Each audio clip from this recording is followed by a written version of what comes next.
guys, welcome back to my video blog. Coba yang lebih enjoy gitu, nggak yang nervous di depan, nervous banget. Yo buddy, welcome back to my video blog buddy.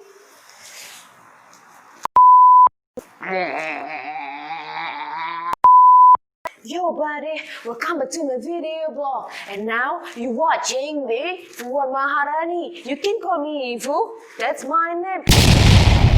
Salam. Shake hand. Yeah. 1,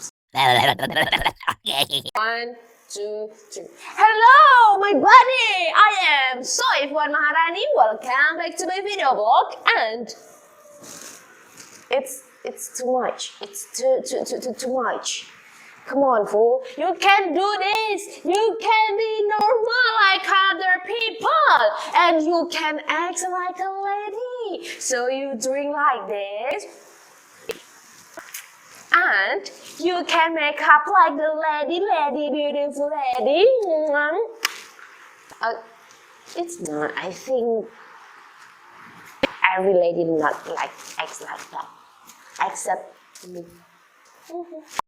So in this video, I want to talk with you, buddy, my buddy. It's about 5 things I wish I knew early for my mental health issue. Jadi 5 hal yang aku wish. Why? Aku berharap aku tahu hal itu lebih cepat. Jadi sebelumnya tuh aku punya ide untuk bikin 5 things I wish I knew early doang.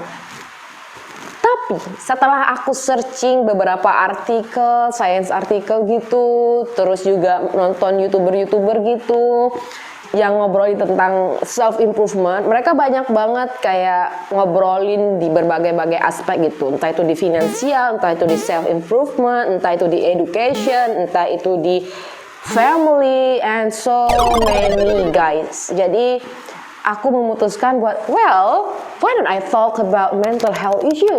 Karena ini, karena aku pikir ini sebenarnya lagi happening, atau bahkan ini terjadi dalam diri kita, dalam kehidupan kita, atau bahkan dalam saudara dan keluarga kita, tapi nggak kita sadari karena kita nggak care, atau kita nggak aware, atau kita nggak ngerti tentang mental health ini, karena belum pernah kita dengar tentang hal ini. Aku udah bikin catatannya, jadi ini aku conclusion dari by article nih. Oke, kalian nggak bisa lihat tulisan aku karena tulisan ini cakar ayam dan cakar bebek. By article, by myself, and by YouTuber also. Jadi aku konklusikan semua ini jadi mental health issue. So jangan basi-basi. Oke, jangan basa-basi lagi. Langsung aja kita ngobrolin tentang 5 things I wish I knew early for my mental health issue. Pertama, quit from social media. Kenapa aku pilih quit from social media? Dulu, gue itu benar-benar teredik banget sama yang namanya social media, buddy, bro, and sis. Gue tuh sering banget kayak ngeposting kehidupan gue, bla bla bla dan bla bla bla bla. Walaupun gue nggak ada niat yang buat nunjukin ke orang begini, but that is something that I like. That is something that I want to post because I like it, right? But ketika aku pada akhirnya ngerasa di titik yang kenapa ya aku butuh main sosial media, terus juga kayaknya aku harus memfigure out diri aku, dan ini akan kita bicarakan juga. Figure out diri aku dulu, aku pengen menyingkir dari orang-orang semuanya, kehidupan orang-orang, pengen melihat real life just around me. Tuh. Terus akhirnya aku berhenti main sosial media 1 bulan. Awalnya susah banget. Why? Susah banget untuk nggak open Instagram, untuk nggak install Instagram, karena tanpa kita sadari kita ada timbul perasaan penasaran apa aja ya orang posting, penasaran kayak yang bakal ada yang replay story gue nggak ya, bakal ada yang like postingan gue nggak ya. Dan itu juga aku sadari ketika aku udah berhenti dari sosial media 1 bulan. Efeknya apa? Aku berhenti dari sosial media, aku menyadari 2 hal. Sosial media yang pertama itu tempatnya toksik, yang kedua itu I'm sorry. Oke. Yang pertama itu tempatnya toksik, yang kedua itu tempatnya illusion. Ini depends on what you use for your social media ya. Ini tergantung dari kamu mempergunakan sosial mediamu tuh kayak gimana gitu. Tapi kalau lu mempergunakan sosial media lu buat lihat snap orang, buat snap kehidupan lu, cuman buat lihat sosial segala macem tanpa lu lihat informasi dan segala macem, dan lebih banyaknya lu lihat entertainnya dibandingkan sama educationnya, I think you are part of this person. Toxic and illusion. Kenapa aku bilang toxic? Well, ketika kita lihat postingan orang, kita akan mikir, orang udah kayak gini ya, gue kayak gini, gue bisa apa sih dalam hidup ini, gue nggak punya kemampuan, sedangkan orang udah sampai Z, gue baru sampai A, gue nggak punya kesempatan dalam hidup ini, Tuhan, kenapa kamu tidak adil? Aku terlahir dari orang tua seperti ini, dari keluarga ini, sedangkan teman aku lahir dari keluarga seperti ini, dia sangat beruntung banget punya keluarga yang kayak gini, dia punya ini, sedangkan I have nothing to do in my life.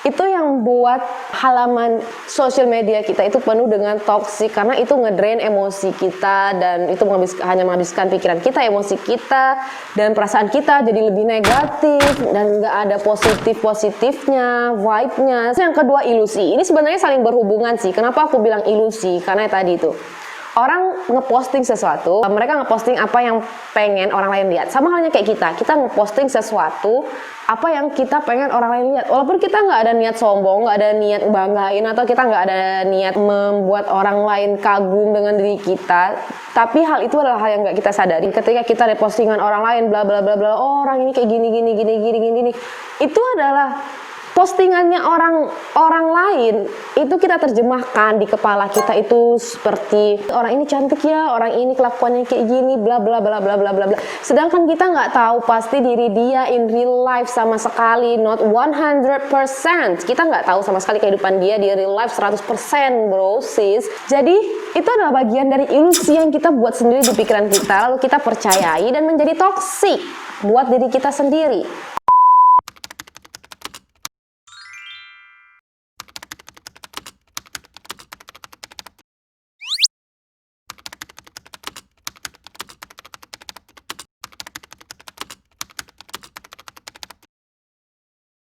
Quit from social media.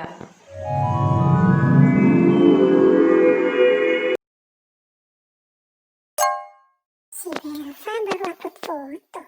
Flashback kuliah di luar negeri. Sombong banget. Apaan sih? Keren woy. Cewek-cewek pada ngapain sih jadi perhatian sama Belva? Iya, jadi perhatian.